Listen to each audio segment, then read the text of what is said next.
Ada satu ibadah yang menjadi pilar Islam, rukun Islam. Tanpanya bangunan Islam akan runtuh pada diri seseorang. Ibadah ini jika dilalaikan dan diremehkan, semua ibadah-ibadah lainnya tidak akan berarti, tidak akan memberikan manfaat. Ibadah agung dan pilar Islam tersebut adalah salat. Betapapun seseorang bersungguh-sungguh melakukan siyam dan qiyam, ibadah puasa, salat malam, dia berinfak dengan infak yang banyak. Betapapun seseorang banyak memberikan makan dan minum di saat berbuka bagi orang-orang yang berpuasa, itu bisa saja tidak berarti dan tidak bermanfaat untuk dirinya kelak di akhirat. Jika ibadah salat yang agung ini dilalaikan, diremehkan, bahkan na'udzubillah ditinggalkan. Ma'asyiral mu'minin rahimani wa rahimakumullah. Betapapun seseorang banyak melakukan tilawah Al-Quran, mengkhatamkan Al-Quran di bulan yang mulia ini, namun jika ibadah salatnya rusak, maka dikhawatirkan ibadah yang lain pun akan rusak, tidak akan diterima oleh Allah Subhanahu wa taala. Rasulullah sallallahu alaihi wasallam pernah bersabda, "Khamsu salawatin iftaradahunna Allah tabaraka wa taala." Ada 5 salat yang difardukan atau diwajibkan oleh Allah Subhanahu wa taala untuk kita tegakkan.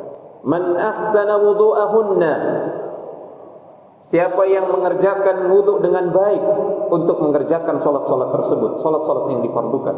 Wa shallahunna liwaqtihinna, dan dia mengerjakan salat-salat tersebut pada waktunya, tidak melalaikannya dari sisi waktu, tidak mengakhirkannya apalagi sampai meninggalkannya, naudzubillah.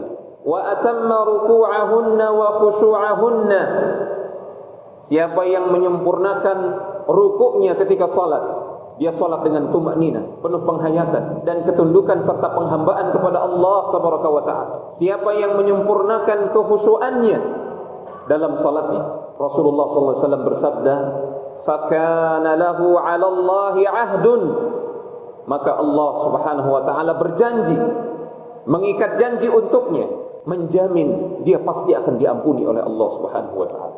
Faman lam yaf'al, namun siapa yang tidak mengerjakannya, tidak mengerjakan salat sesuai dengan yang diharuskan, melalaikannya, menyepelekannya, apalagi sampai menganggapnya tidak diwajibkan, naudzubillah, falaysa lahu 'ala Allahi 'ahdun, maka tidak ada jaminan dari Allah Subhanahu wa taala.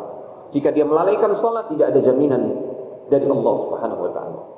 In syaa'a ghafara lahu, kalau Allah mau, kalau Allah berkenan dengan rahmatnya, Allah mengampuni. In syaa'a 'adzabahu, namun jika Allah mau, Allah akan mengazabnya. Ini ancaman jamaah sekalian yang dimuliakan Allah Subhanahu wa taala bagi orang-orang yang menyepelekan salat, menyepelekan waktunya, menyepelekan tata caranya, menyepelekan adab-adabnya, menyepelekan berjamaahnya bagi laki-laki di masjid, apalagi sampai melalaikan kewajiban-kewajiban dalam salat. Nauzubillah. Salat sebagaimana disebutkan oleh Rasulullah sallallahu alaihi wasallam adalah benteng pemisah antara seorang hamba dengan jurang kekufuran. Rasulullah sallallahu alaihi wasallam bersabda sebagaimana disebutkan dalam Sahih Muslim, benteng pemisah antara seorang hamba dan jurang kekufuran adalah salat. Man tarakaha faqad kafar. Siapa yang meninggalkan salat secara total atau menganggapnya tidak wajib bagi dirinya, naudzubillah, sungguh dia telah jatuh ke dalam jurang kekufuran. Hasyiral mu'minin rahimani wa rahimakumullah, termasuk melalaikan salat, melalaikan kesempurnaan salat, melalaikan adab-adab dalam salat, melalaikan sunnah-sunnah dalam salat. Jika kita terbiasa melalaikan adab-adab salat, melalaikan sunnah-sunnah dalam salat, kita akan terseret, lambat laun akan menjadikan kita meremehkan kewajiban-kewajiban dalam salat. Jika seseorang sudah meremehkan kewajiban-kewajiban terkait salat, dikhawatirkan dia akan meninggalkan salat secara total. Na'udzubillah. Asyiral mu'minin rahimani wa rahimakumullah.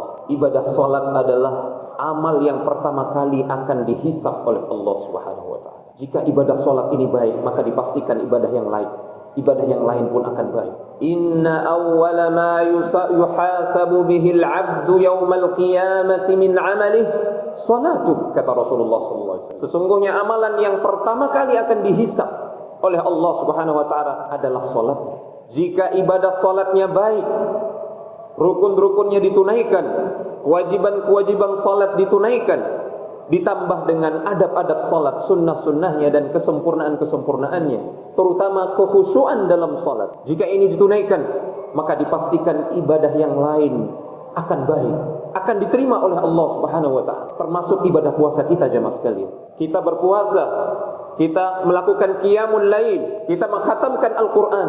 Namun jika salat kita lalaikan, kita sepelekan, maka boleh jadi amalan kita yang lain tidak diangkat oleh Allah Subhanahu wa taala. Nauzubillah. Di bulan yang mulia ini, di mana Allah Subhanahu wa taala membuka pintu-pintu kebaikan, memudahkan kita untuk melakukan ketaatan. Kita berpuasa, kita melakukan salat tarawih berjamaah, bahkan kita mengkhatamkan Al-Qur'an, bahkan kita memberikan makan dan minum orang-orang yang berpuasa ketika berbuka. Ada satu fenomena yang terjadi saat ini. Kaum muslimin begitu bersemangat untuk melakukan buka puasa bersama di tempat-tempat makan, di restoran. Namun banyak di antara kita melalaikan salat maghrib. Banyak, na'udzubillah, yang mengakhirkan waktu salat maghrib sampai menjelang waktu isya, bahkan tidak melakukan salat maghrib pada waktunya. Ini termasuk kelalaian dalam salat.